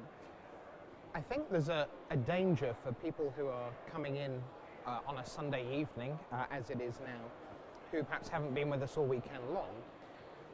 This particular matchup, by its nature, has spent a lot of physical minutes on camera, and it's very tempting to go, lots of green, lots of black, whip, sure, it's all this again, graveyard, yeah. But actually, we've got the top 8 deck list spread out in front of us, and there's such variety here. I mean, it's tremendous. We've got Matteo ready through with his Jeskai deck. We've got a Green-Black Enchantress, the second copy of that. Abzan mid-range for Tiago. Alexander Pascard as Jeskai. You've got then Mono Red from Rossi. You've got these two here. And then Timo Aggro as well from Balbus. Timo is through to the semifinals as well. Yeah, so lots of great stuff. But right now we are in the world of Sylvan Carotid on both sides of the board. And here we go. It's, well, a bit of Farika time. I would say that Farika might be the most important card in the matchup. For Christian, it's definitely the key card to stop his opponent's whip and to eventually deck Lucas Blohan if he has 1 or 2 Eidolons out due to the mandatory trigger. And for Lucas, it's also quite a powerful card. It depends on if Christian is still playing the whip after sideboarding, but I mean, even just having it active is worth more than a few cards. So and you see, you know of the machine gun interaction of Farika and Doomwake Giant, right? Go on. So you exile a couple of your creatures, and the triggers just stack up. So you draw X cards, give your opponent's creatures -X for every 2 mana that you invest. Filthy. Pretty much. Eidolon of Blossoms is down for Lucas Blohan. Against Corsa and Carotid, we know there's another Carotid in hand. You can just see it on the right of Christian Seibold's hand. No need for him to shuffle that into his hand, because obviously Blohan well aware of that off the Corsa. Swamp comes into play. Up we go to 22 for Seibold. He will reveal Drown in Sorrow. Drown in Sorrow, a card that generally does get a lot worse when you know it's coming. Yeah, it's actually funny that Christian actually puts it into his deck after sideboarding. I know he has 1 or 2 in the main deck, but to be honest, Dinosaur is not in the sideboard because of this matchup. It's in the sideboard because of Rebel Red or something like that. So Christian Seibold has realized that he has too many dead cards or too many cards that ultimately won't get him ahead in the matchup. So he's really planning for the long game with cards like Drown in Sorrow. So while it's true that it's better if your opponent doesn't know about it, in this case, it's not as important. Sure. Oh, it's a morph. It could be almost anything. Could be a Mauler. Could be a Master of Pearls. Even flippable with the 2 Sylvan Caryatids. See? Look at that! It's probably not allowed to do that though after 15 rounds of Swiss. Let's go, yeah, I'm going to swap my morph out. So, wouldn't be a good way to end the quarterfinals. Observe. If your morph was suddenly Every something weapon else. master. Alright. So Blahan with 5 cards in hand right now. Here's his own Courser Prefix. Reveals a swamp that goes straight in, and Doomweight Giant is now on top. Yeah, the swamp being drawn off of Eidolon of Blossoms here. Right. Did you spot Doomweight Giant as a card that was this much of an engine kind of card? Yeah, I mean, it has been known that it's an engine card. There was just not really the deck for it. Well, okay, I guess that's what I really meant. Whether there was, because clearly anything that stacks, you can just ask yourself the question: can I make it stack enough to become silly? Yeah, and that's always been the case.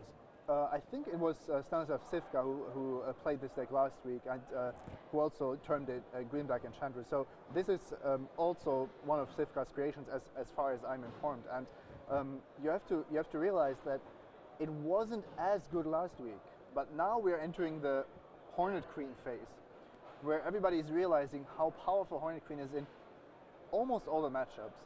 And Doomweight Giant is basically the next level to that. That's why it's seeing such success. Yes, Sivka was playing Green-Black Enchantress last week, as was even Flock.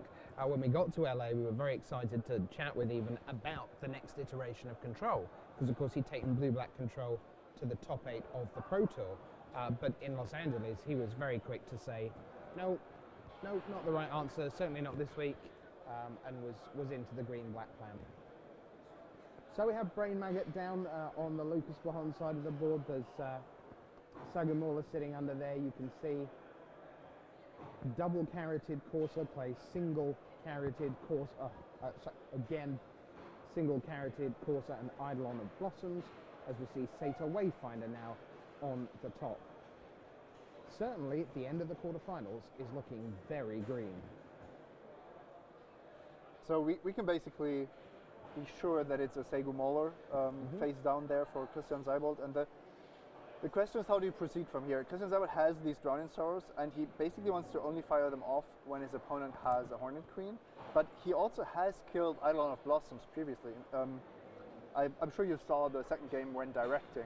Lucas Blahan had 2 Eidolon of Blossoms out, and then Christian Seibold cast a Drowning Sorrow, and the game ended, I think, 3 or 4 turns later. Right. So at that point, if Christian Seibold spends 6 mana to exile 6 of Blahan's creatures from his graveyard, he forces his tapped out opponent to draw 12 cards with Farika. Yeah, which is utterly huge. And that means, in a really weird way, Christian wants Eidolon of Blossoms to live, but only at a point in the game where it's actually detrimental for Blahan. Yes. Because drawing cards, as you know, is generally a good thing. 3 best words in Magic: draw a card. You just don't want to draw the last one. Yes. Commune with nature there for Blahan. Commune with the gods in Theros, actually. Oh, sorry, I'm going mad. It's that time of day. It's been a long day for all of us. It has. The clock is ticking as the game progresses. Sitting on both sides there, you see the hand: Hornet Queen, Soul of Innistrad, Whip, and im Lied. Help me out. Ins Leid gezogen? I couldn't quite read it. Down in sorrow. Yeah. Oh no, im Leid ertrinken, I guess. That sounds more likely. That sounds like drinking light. It's Probably not pretty how much it the translates. same. Drinking light beverages. Okay. Not sure that's how that works. Here's Doomweight Giant. Commune with the gods. See, I'm remembering now. So, before I was so rudely interrupted by the next turn, I was asking you, the clock's ticking. Are both players happy with the situation right now? Is this cagey maneuverings round the boxing ring of Magic? Or is Seibold utterly smug and Blahon is like, the clock's ticking on me? Or is Blahon sitting there going, I'm ahead, you're not doing very much, the clock's ticking on you? I would say that the permanents on Blahon's board are so much better than Christian's, it's not even close. Right. But he somehow hasn't managed to get a creature into his graveyard.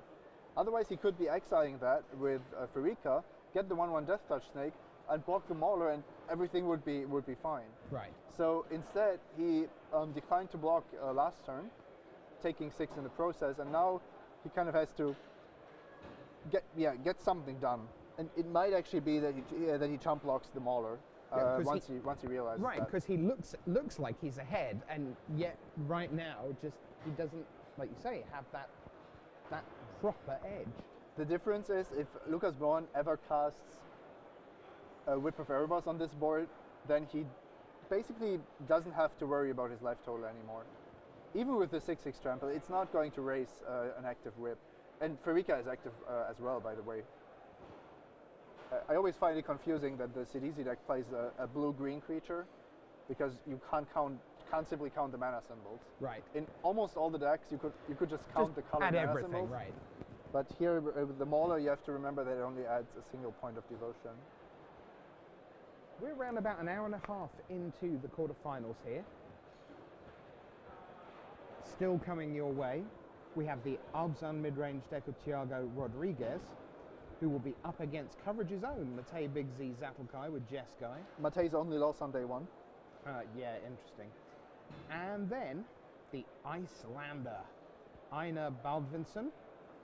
He is through, and he will face the winner of this. So that's going to be Teamer against either Green-Black Enchantress or Sidisi Whip. Should make for a bit more action-packed matchup. Mm-hmm.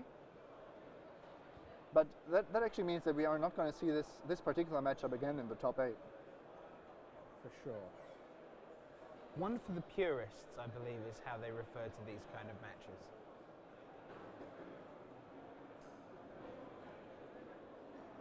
Mauler, double carroted Corsa.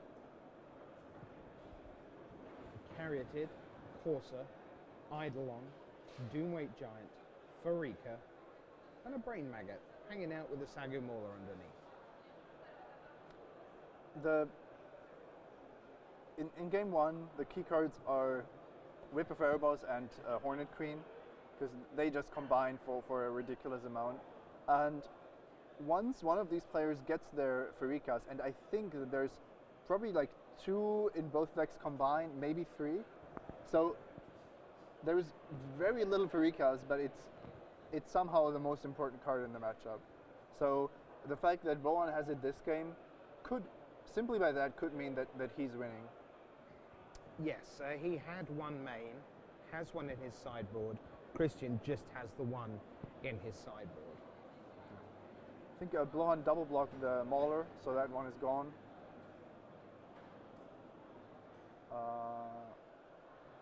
Alright, and then say the Wayfinder for Seibold fills up his graveyard after he's cast Whip of Erebos, but there is Farika on the battlefield for Blohan. So the important thing here is Seibold can threaten to reanimate something or to activate, for example, the Soul of Innistrad out of his graveyard. But then Blohan, if he has 2 mana available, green and a black, is going to remove the creature. But Seibold gets a 1/1 Death Touch in return. Sure. That's not exactly the same, though. To be fair. No, I mean, but at least he gets the Death Touch creature. It would be kind of unfair if you could empty your opponent's graveyard. Sure, yeah. I think there's a quote by an R&D member. They realized quickly that killing your opponent's creatures, getting rewarded with 1/1 Death Touch creatures that could kill more of your opponent's creatures, was almost like a combo. Kind of imbalanced.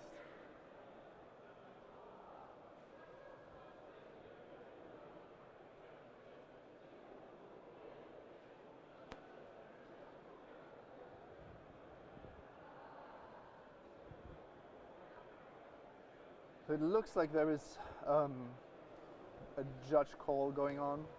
Okay, we have a Moraine Libert here who just can't bear to be away from this red hot green-black action. Yeah, you told me to take a little break. What I did during my break is, of course, watch this match. What happened here is he resolved a Satyr Wayfinder, and while resolving that Satyr Wayfinder, he actually flipped the top card before choosing a land with the Satyr Wayfinder. And this is information he doesn't have at the point he's still deciding with the Satyr Wayfinder. So that is what the judge call is about now, whether we should shuffle or not the deck from Christian Seibel. Right, so he flipped it over because of his Corsair, Yeah. but he hadn't finished resolving the ability on the Wayfinder. That's but correct. If I see this correctly, then there has been one land in the 4 cards. So There was no choice. yeah, that's. All right, thanks very much to Moraine. He just can't keep out of the booth. So Seibel didn't actually have a choice there. I think trying to speed up this game is probably not a bad idea. But if the judges rule differently, then he might be forced to shuffle his deck or something along these lines. Yes, it's not going to be earth-shattering though either way. I'm just confirming.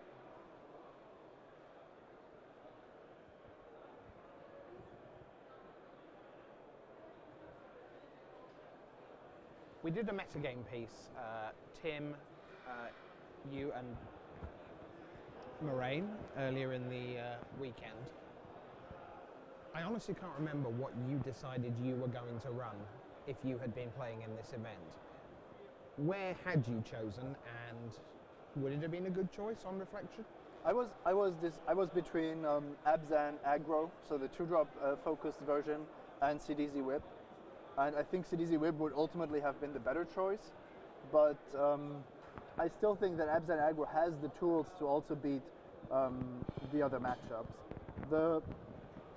Ultimately, we might be at a point where you're almost forced to run a green-black core in this format, because if it's dominating Abzan so convincingly and gaining all this life and playing Doomwreak Giant against aggro, you don't want to get control against this kind of deck. You don't want to, well, to be honest, what do you want to play against this deck? So just looking at the raw power level of both of the decks on the table right now, I think maybe super aggro. Or Ascendancy combo. Yes, maybe, but there's a lot of incidental hate that just hits you. You know, after boarding, you're facing maybe a deck with Thoughtseize, Drown in Sorrow, and Doomwreak Giant. Yeah. And then you just do your nifty things, but maybe you only find 2 of your 3 pieces, and then your opponent just casts one of his 4 offs. And kills both of the 2 pieces, yeah. So, I actually don't think that that this is the right format for Ascendancy combo. Okay. We may find a format that's quite good for Ascendancy combo in a few short weeks. I'm actually not that convinced yet. I think that if you're talking about Modern, I'm talking about Modern, and I'm talking about Grand Prix Madrid in just a couple of weeks' time. if you're talking about Modern, I think we might actually be witnessing a Treasure Cruise format. But I don't think it's necessarily going to be a Jeskai Ascendancy combo format, because Treasure Cruise combined with Burn Spells, with Delvers, with Young Pyromancers, there's a lot of good options. And to be honest, Jeskai Ascendancy is still a creature-based combo deck, so Burn Spell's pretty good against that. Really looking forward to Madrid, must say. Can't wait. I'm looking forward to remanding some Treasure Cruises. You playing Madrid? No, Aren't but you with us? I can log into Magic Online. That's true, we'll let you do that.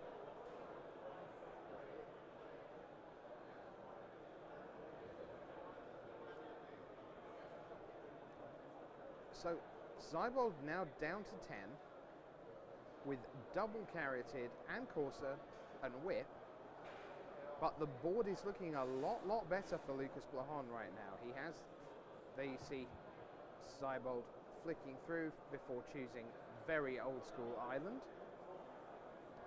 But Blahan has Hornet Queen on top, he's got Carroted, he's got Doomwreak Giant, he's got Eidolon, he's sitting there with Farika in play. He's just clearly ahead on board, and the question is, what does Christian Zybold do to come back into this? Because if you see on that far side, there's an awful lot of cards left in Lucas Blahan's library right now. So the milling route is a long way off. I think the key here is really that Blohan has Doombreak Giants, so that his the snakes he gives his opponent are irrelevant. But if Zybold gave his opponent snakes, they were always quite relevant. And we actually saw Blohan with a nice tempo play. He opted to remove Sego Mauler so that it wouldn't get whipped back, but he doesn't really care for the card advantage by Soul of Innistrad, because he knows that he can kill Zybold before that becomes important. Sure. So that's actually quite interesting. You would think that Soul of Innistrad is just far superior. Clearly, yeah. So land on top, Thoughtseize has gone into hand.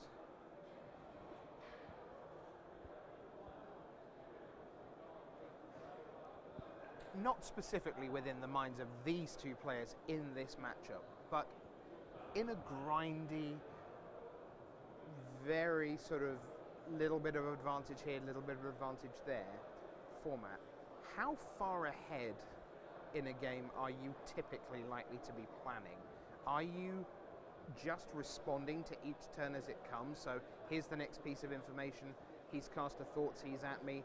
I will show him these 6 cards, and now he knows I have these 6 cards. Or are you several turns ahead in terms of a bigger picture plan?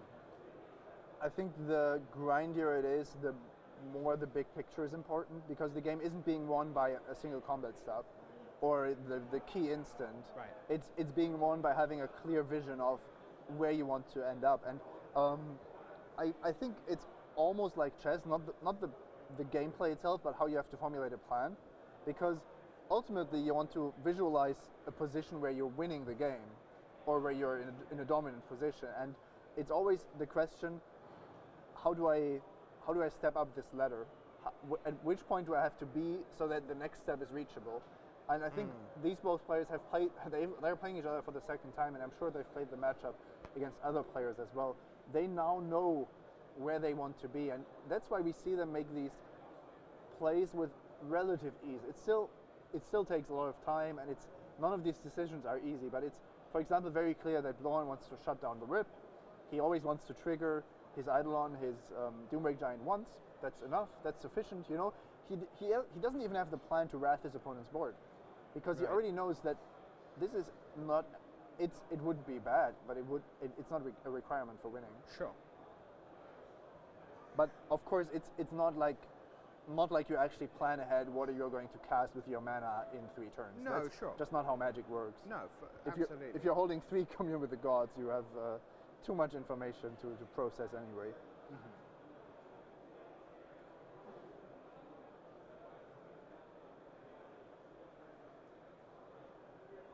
I would like to have a soul.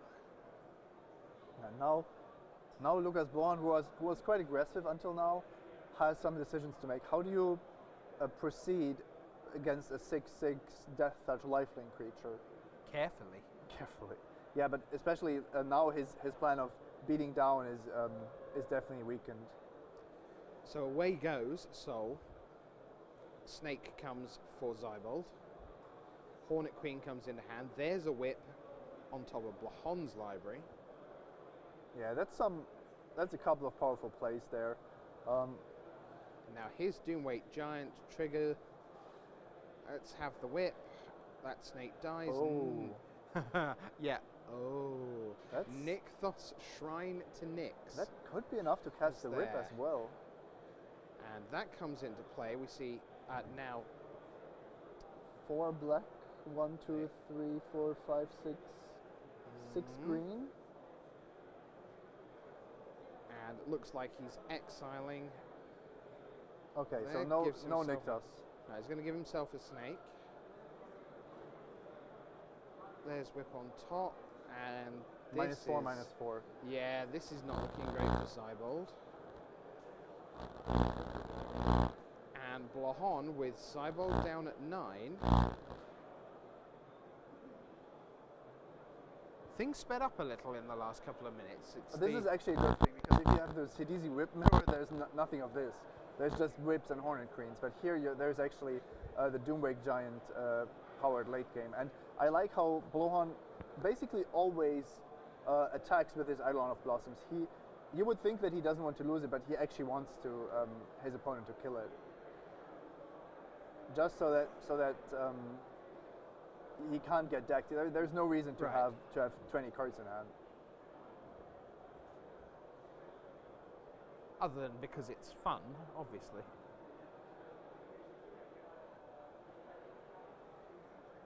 So Corsa will die.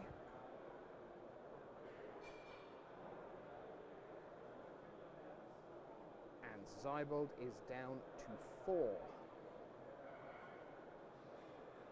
The red shirt you can see on the right-hand side of your screen is Frenchman Kevin Dupre, tournament organizer, not of this event, but GPs around Europe, and one of the head judges in the Scarlet, or the Burgundy as they call it.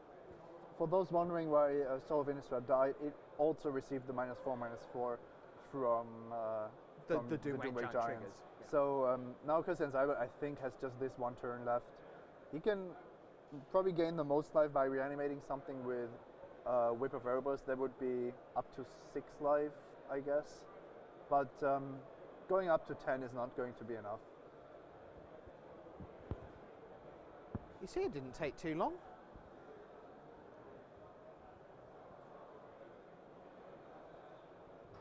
Well, thanks to Maren and Tim, we only had to do one of the 3 games. Good on them. Yep. Now you're going to stick around for the semi-finals, I believe, and Moraine will be with you. The Belgian-German alliance gearing up for the semi-finals, coming your way shortly after this, because it's their own fault that they played for so long. We won't let them go and lie down for half an hour. They'll be back in action. Well, one of them will, and Blahon is the one, we think. Zybold has used his whip on Soul of Innistrad. He sends it in. Blahon could actually block here. I mean, the snake is definitely a creature that he doesn't need, but he knows that he's attacking for lethal, even, I think, in the face of Drown in Sorrow. Now, let's see. The maggot dies, the snake dies. So, yeah, blocking with the snake, I think, would have been the smarter play. I even think that he knew about the Drown in Sorrow. Isn't that maybe the Drown in Sorrow that you mentioned just at the beginning of the game? Right. So, but now there's still 2 Doomwake Giants and the Pharika. So as long as Blahon gets the devotion count up, he's still going to be attacking for lethal. Yeah, I'm pretty sure Blahon just went, give me a deck. Give me a deck now, so I can shuffle it, and so I can beat you. There's Drown in Sorrow. Sagumorla goes back to Zybold's hand. This looks like he did the math. He's certainly done it at a speed that indicates he did the math. If people didn't do the math, they take a lot longer to process the Drown in Sorrow, the impact of Drown in Sorrow. Yeah, so Whip does it up. Attack for lethal. In we go. There's the handshake, and Lucas Blahon advances to the semi-final. He had an intentional draw with Matej, Big Z, Zatlkaj to secure their top 8 places for both of them, and now they are both into the semi-finals, but on opposite sides of the bracket, because Lucas Blahon will go up against one of the big stories of the weekend, Einar Baldvinsson of Iceland. And on the other side of the bracket, the dream for those 2 friends, Blahon and Zatlkaj, is still alive, because Matej Zatlkaj will be up against Thiago Rodriguez. Now, Simon, not as a betting man, but I have a sneaking suspicion that all may not be well for Matej Zatlkaj in his semi-final. Is he favoured or in trouble? On paper, he's not favoured. Right. On paper, he's not favoured. I think, though, he's a Pro Tour caliber player. He played the same deck at the Pro Tour, at the GP. And he's been beaten by Rodriguez. Now, you might think that shows us that he's not favoured, and I just said that. But he now knows exactly what Thiago Rodriguez brings in against him, what his plan is. He also saw Thiago Rodriguez dispatch another Jeskai opponent in his quarterfinals. So now Matej, with his skill set that he definitely has all the information. I think that he has a very good shot at reaching the finals. So is there a way for him to play essentially use his deck in a different fashion. We've talked quite a lot about the decks like Brad Nelson's deck, which he called MAC, mid-range aggro control. The idea of just being able to chameleon into essentially any role within the matchup. Is there a way, will Matej be busy looking at his deck list thinking, okay, what did I learn from last time? What is the way? Because I guess it starts just with an opening hand, long before we actually get into the action. So I'm talking about the sideboarded games here, and there I've seen a lot of Jeskai players go for End Hostilities, Karanos, but the Cabin Crew Jeskai deck is not really built that way. It is an aggro deck. It wants to get the opponent down to 0, and I think actually that's also the right choice against Absan. I think casting End Hostilities, if your opponent is on Zorins, maybe even Elspeth, is just not that great of an idea.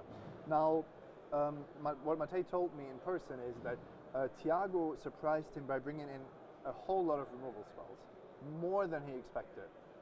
So what happened there was that Matej thought, well, he can't have another removal spell, and then he did. And that, you know, that can make all the difference.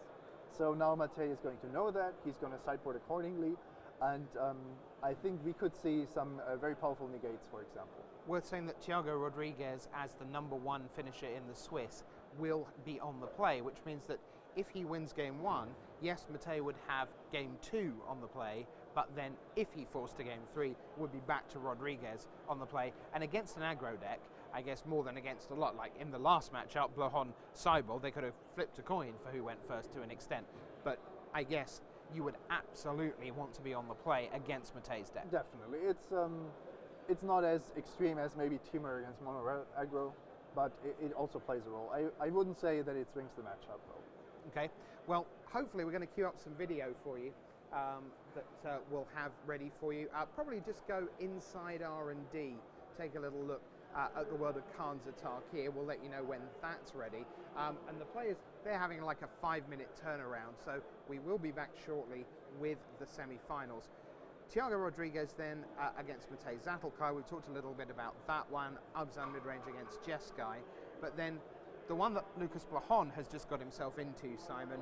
Lucas Blahon with his green-black Enchantress deck up against Einar Baldvinsson of Iceland with Timur aggro. So what do you expect out of that one? Oh, well, this is just a great matchup. It's a mid-rangey deck, but very aggressive Timur. And then there you have the deck that's basically saying, late game, I've got it covered. So it's a classical game of, can the Doomwake Giants and Eidolons and Hornet Queens take over quickly enough, or is it Savage Knuckleblade, Pelukrinos, Kratos Claws, on to the next game? Big Nux. Let's see what happens. All right, so that's the end of the quarterfinals here at Grand Prix Stockholm. We're going to just do a little turnaround. Much more handsome people are going to be sitting here very shortly, or certainly in this seat. And we'll be back with the semi-finals. Don't you dare go away.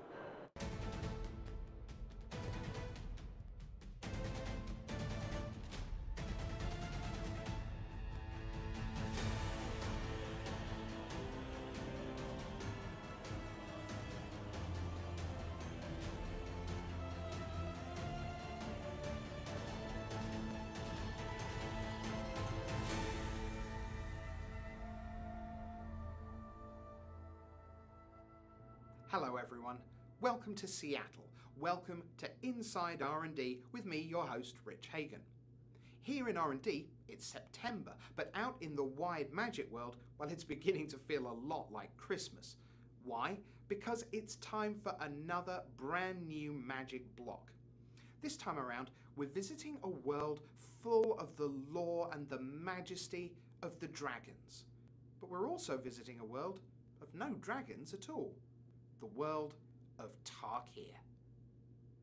Khans of Tarkir started in a very unlikely of places, which was, I had always had this idea of doing a draft structure where you had a large set, a small set that drafted with the first large set, and then when the second large set come out, the middle set drafted now with that end set.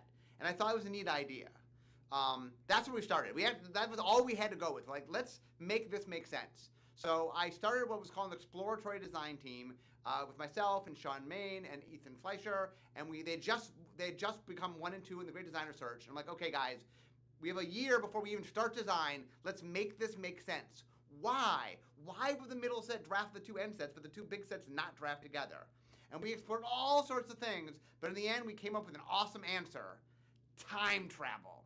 We knew we had to conjure a world that was in turmoil, that had a status quo that was very clear, so that when we saw it later, we could tell that something was very different.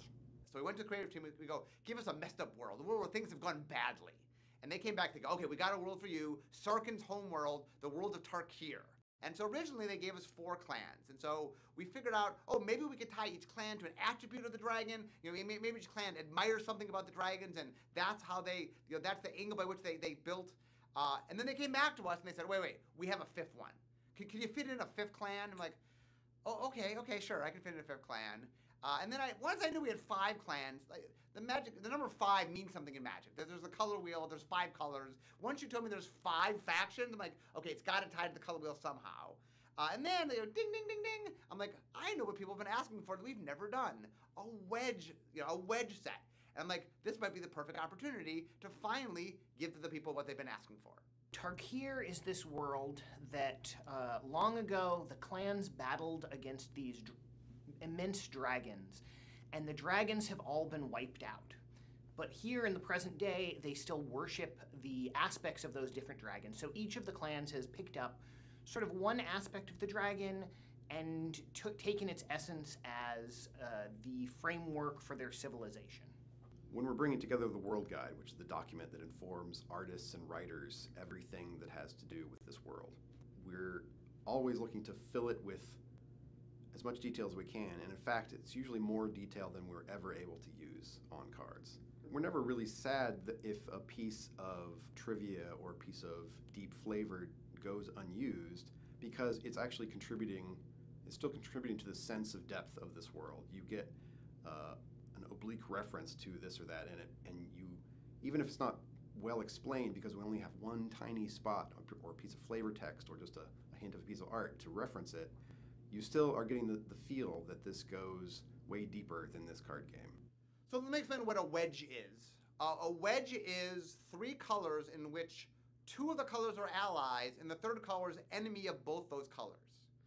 So when we made wedges, we knew that that's the combination of what we needed to do, but we changed things up a little bit. Rather than put them at the center of each clan at the enemy color, we put it in one of the allied colors. So the center of each clan has 1 ally and 1 enemy. Why did we do this? You'll find out. When we make gold cards, we can make stuff we normally couldn't do. You can have a card with a red effect, a white effect, and a blue effect all in the same card. Maybe you choose between them. This is something you can't do on just a white card, just a blue card, just a red card. So you get to mix and match and sometimes create entirely unique effects that you haven't put on any cards previously. And you say, this is exactly these colors. One of the nice things about designing a set with a number of multicolored cards in it, with multicolored themes, is that you get to very directly hit and design specifically for 2-color and 3-color decks and themes. Like a 2-color card says, hey, these 2 colors are about this, do this. A 3-color card says, these 3 colors together, they do this, they have this mechanic. You can make these build-around cards that then very clearly say, hey, do this. We're giving you a very clear signpost, and it helps you build decks, helps players know what to do. Okay, so I'm going to tell you the official story of how the fetches got in. Okay, this is the official story. I'm going to play the 2 roles. First, I'll be playing Eric Lauer, head developer, and then I'll be playing myself.